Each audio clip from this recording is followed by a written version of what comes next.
I started sewing when I was 7 years old, and I'm doing this in honor of my twin sister. Uh, The book. the book, Secret Stitches. I'm doing it in honor of my twin sister Earl.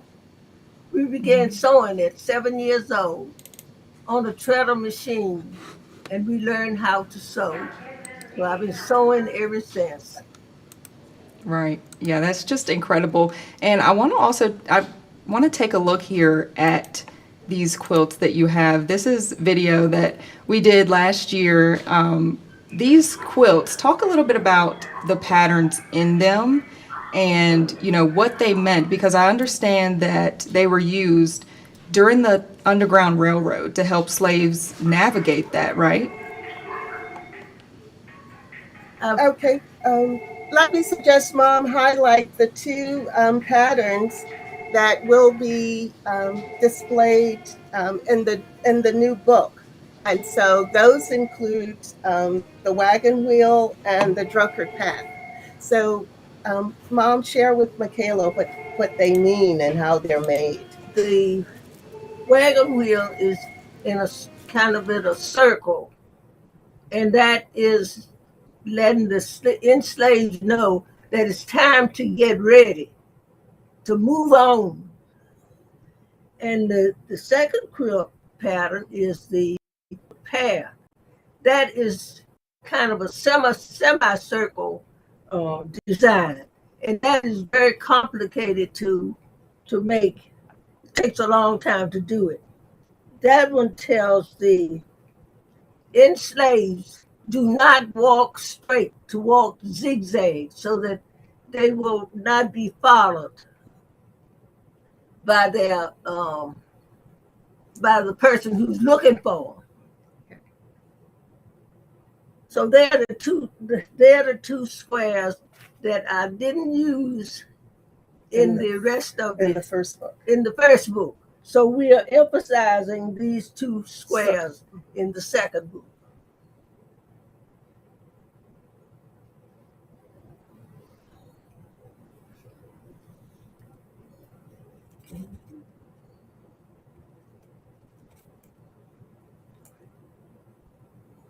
I'm We sorry, I was muted.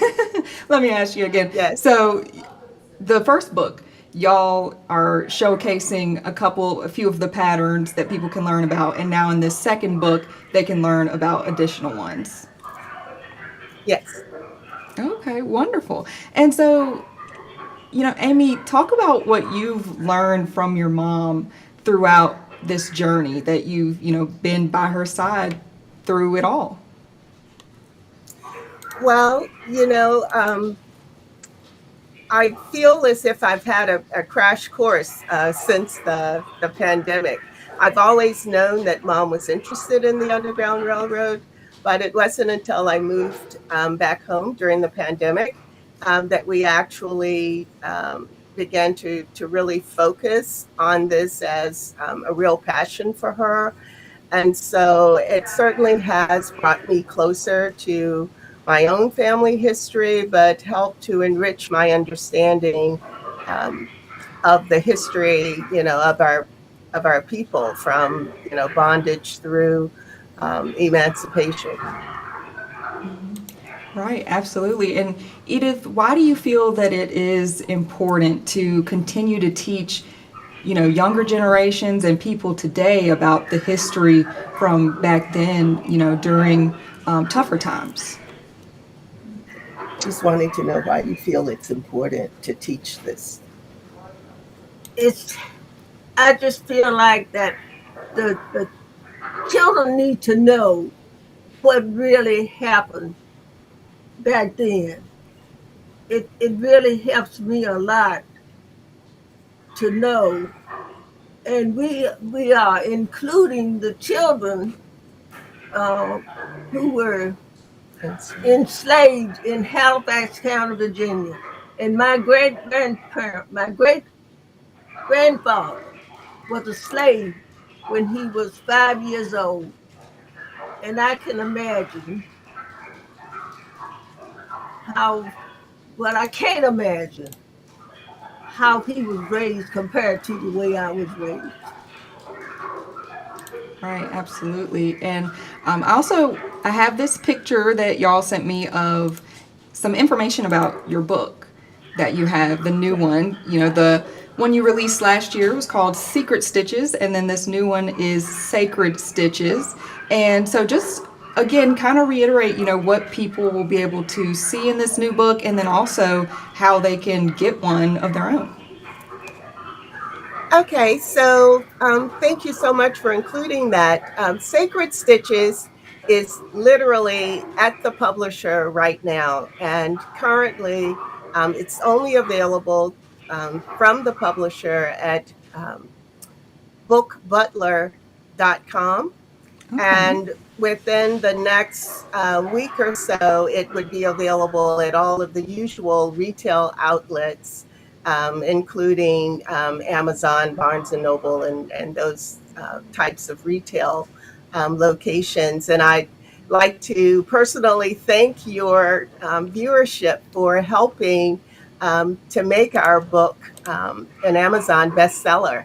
And we were totally floored by that. That was totally unexpected. And I hope that they will receive our second book as well.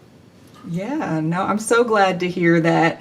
And I know, Edith, you also have an exhibit coming up in Charlotte this month.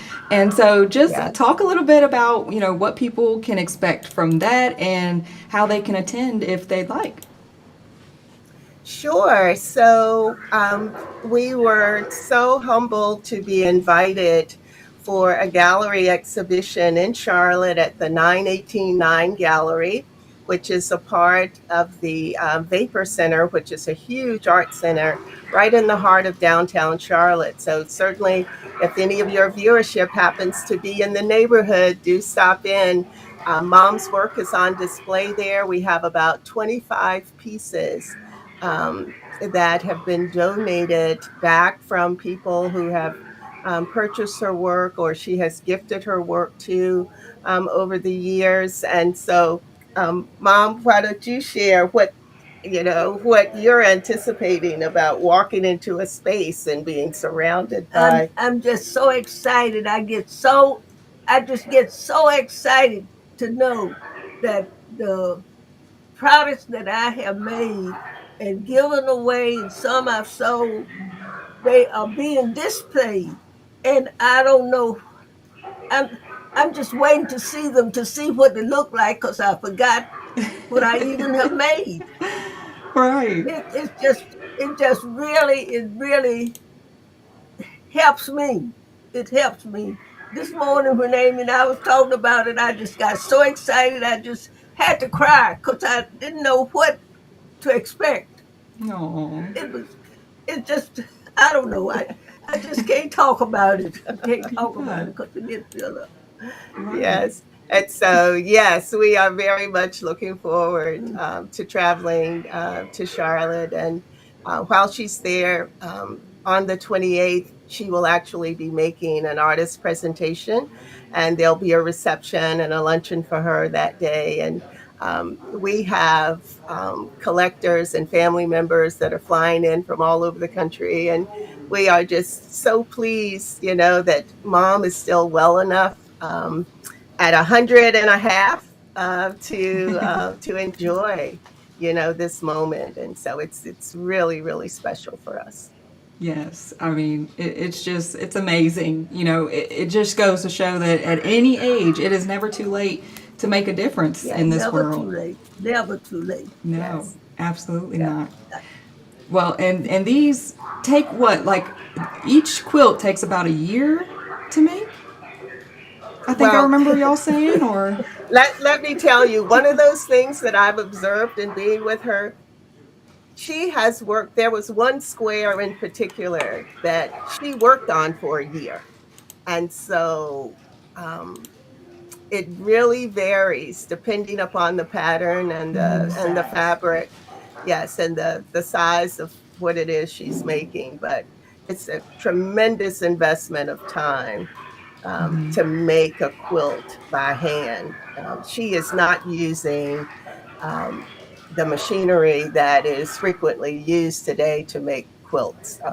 She's doing it the old-fashioned way and tacking it by hand, and so that is a labor-intensive effort.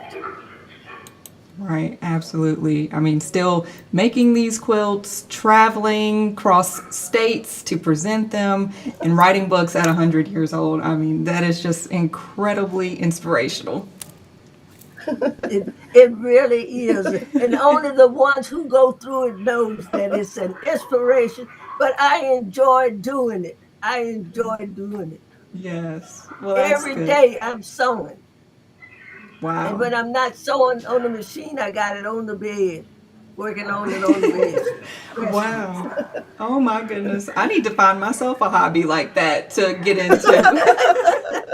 That's amazing. Well, again, for those watching, you can get her book, on Amazon, anywhere you get books really. And then she also has an exhibition in Charlotte coming up on February 28th. All this information will be on our website, wdbj7.com. And yeah, thank y'all both again for joining me today and taking the time to talk about this. Oh, great. Thank you so much. Thank Good to you. see you again, Michaela. And Best wishes. in the background, you see Grand and Group. Oh, the Oh, doll. oh yeah, I love that. Yes, yes, and Granny Group is back as a character in the second book as well. Oh, perfect. Well, yes, y'all have a great rest of your day. Thank you so much for coming on here. And for those watching, don't go anywhere. We'll be right back after this quick break to talk with senior reporter Joe DeShiel about his Target 7 investigation into the future of the legal retail market for marijuana. Stay with us. Great. Thank you. Thank you.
All right, welcome back to WDBJ 7 Plus. I'm Michaela Shelton, joined by our senior reporter, Joe DeShield. Thank you so much for joining me today, Joe. Well, I'm glad to be with you, Michaela. It's always a pleasure. It is. And so we are talking about a Target 7 report that you have been working on. You're investigating the future of the retail marketplace when it comes to marijuana here in Virginia, Right. because we know that, the state is kind of moving in that direction. Right. And so you visited a facility up in Northern Virginia. Right. Where exactly did you go, and what did you see when you were there? Well, sure. Let me back up just a little bit and talk about kind of where we are with the legal marketplace. So Virginia legalized marijuana some years ago, but has never put in place a retail marketplace so that people could purchase it legally.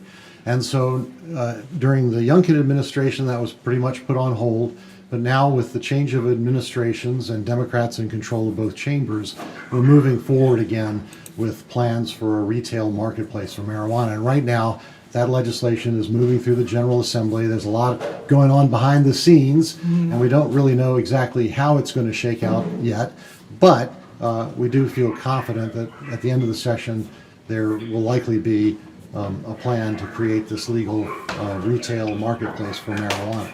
So we were interested in learning, where is the marijuana produced, the cannabis that is sold currently for the medical marijuana market in Virginia, which is we have had for a number of years. And so we went up to a facility in Northern Virginia near Manassas, owned by a company called Jushi Holdings. That's Jushi, Jushi. They're a multi-state operator. They have operations in, I think, 8 different states, including Virginia. Wow. And they produce marijuana, cultivate and manufacture different products there at this facility in Manassas. And so we wanted to go get a closer look at that operation and see exactly how they do it. And it really was an interesting experience to go there and see what's essentially a modern factory based on a lot of established practices that they have worked out in other states, backed up by a lot of science, and it was really interesting to see how that works. Right, yeah, and I have this video here that you sent me earlier. This is kind of taking a look at where you went, and so what kind of products are they producing here? Sure. Well, in these pictures, what you're probably seeing, you are seeing, are some of the different stages of production. So they call this a perpetual operation. They're always bringing in new plants. They are, producing products, year round.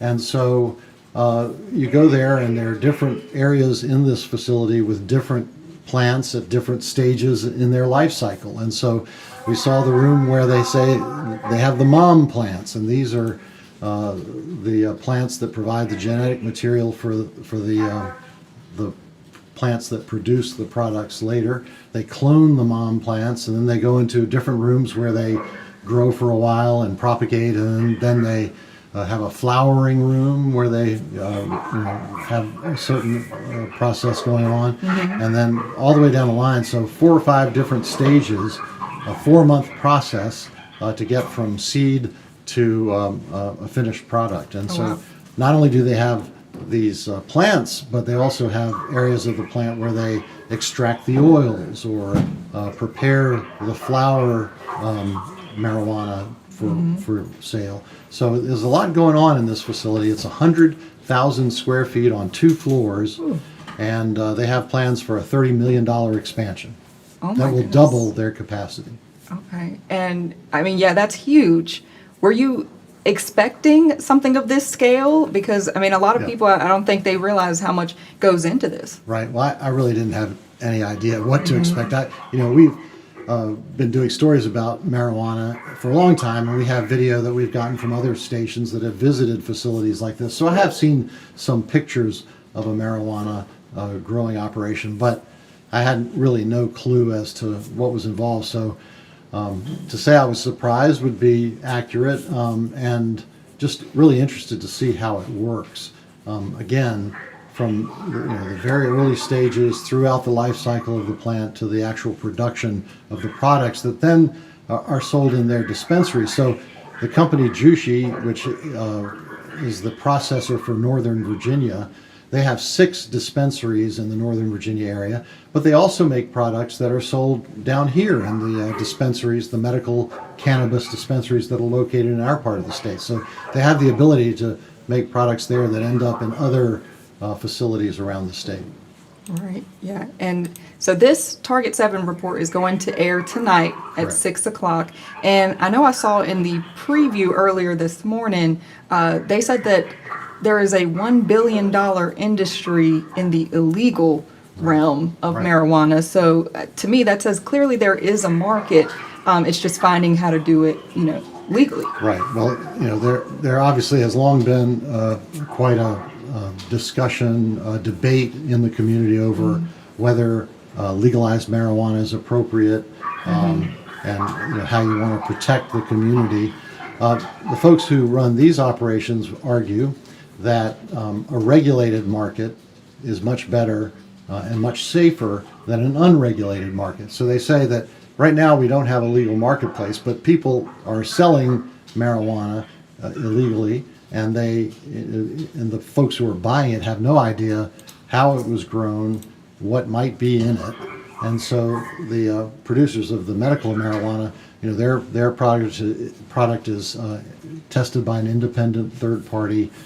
They know exactly what goes into the marijuana, and they know what they're providing to their medical marijuana customers, and ultimately, people who would be part of the retail marketplace. And so they're arguing that a regulated market is much safer than an unregulated market.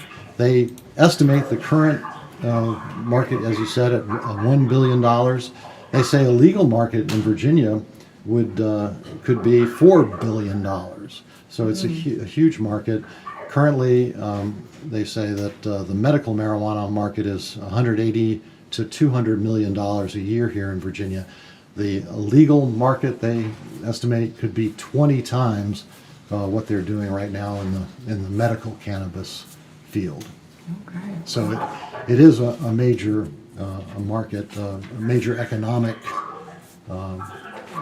factor, or economic interest, I guess, for the state and for these people who would be producing it.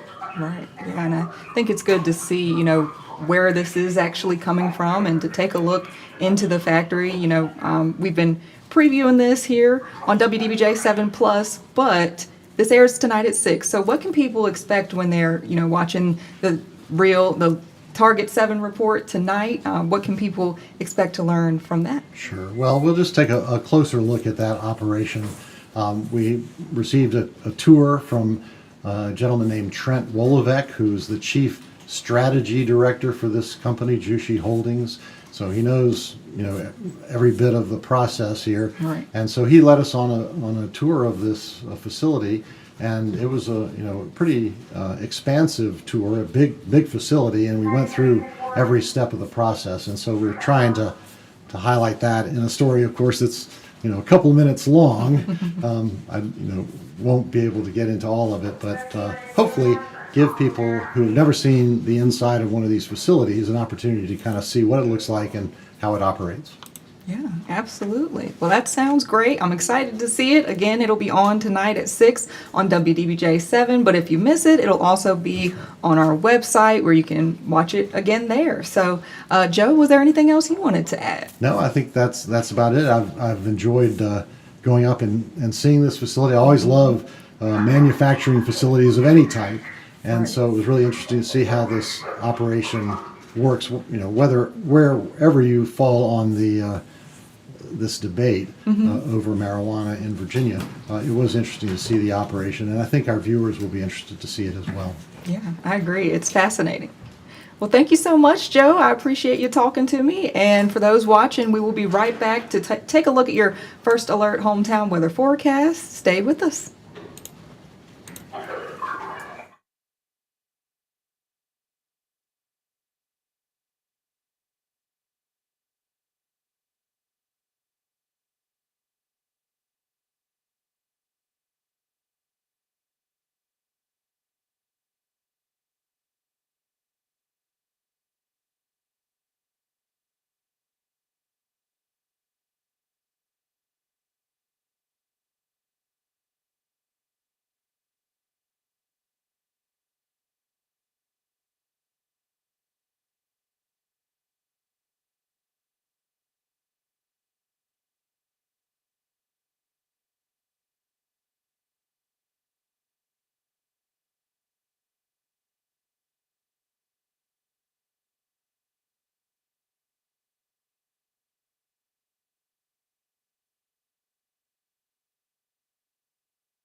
thank you so much for staying with us on WDBJ 7 Plus. I'm Michaela Shelton, joined by our chief meteorologist, Justin Pavic. Justin, thank you for being here with us. Always happy to join you. I wish, we would have had some better weather to talk about the last couple of weeks, but some good news here.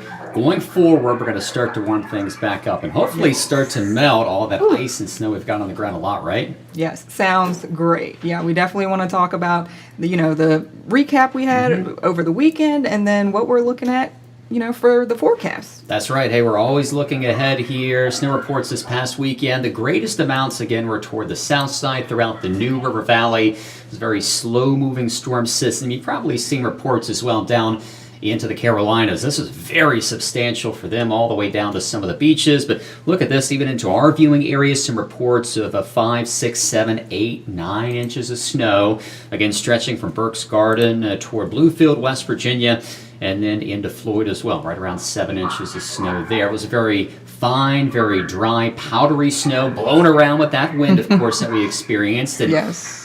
because it's just so dry, again, really lacking a lot of moisture content, that sunshine should really do its justice here in melting that down pretty quickly over the next couple of days. But we were just talking about this, Michaela. It has been cold for a while here.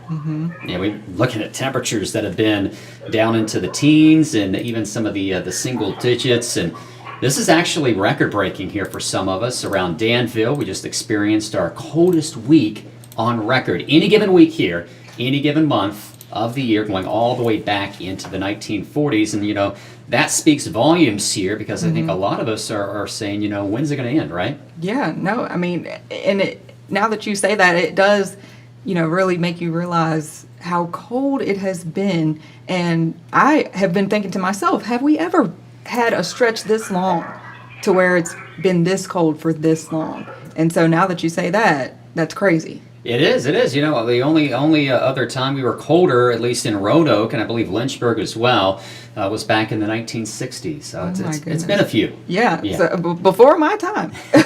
Me too. I mean, yeah, I'm just ready to be done.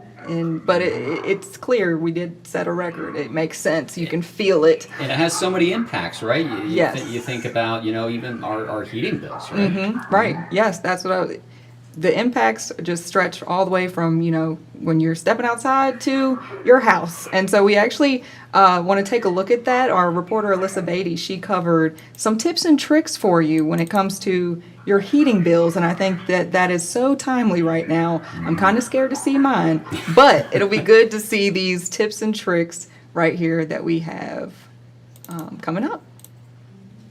Cold weather is settling in across the region, and as heaters work harder, energy use and costs can quickly add up.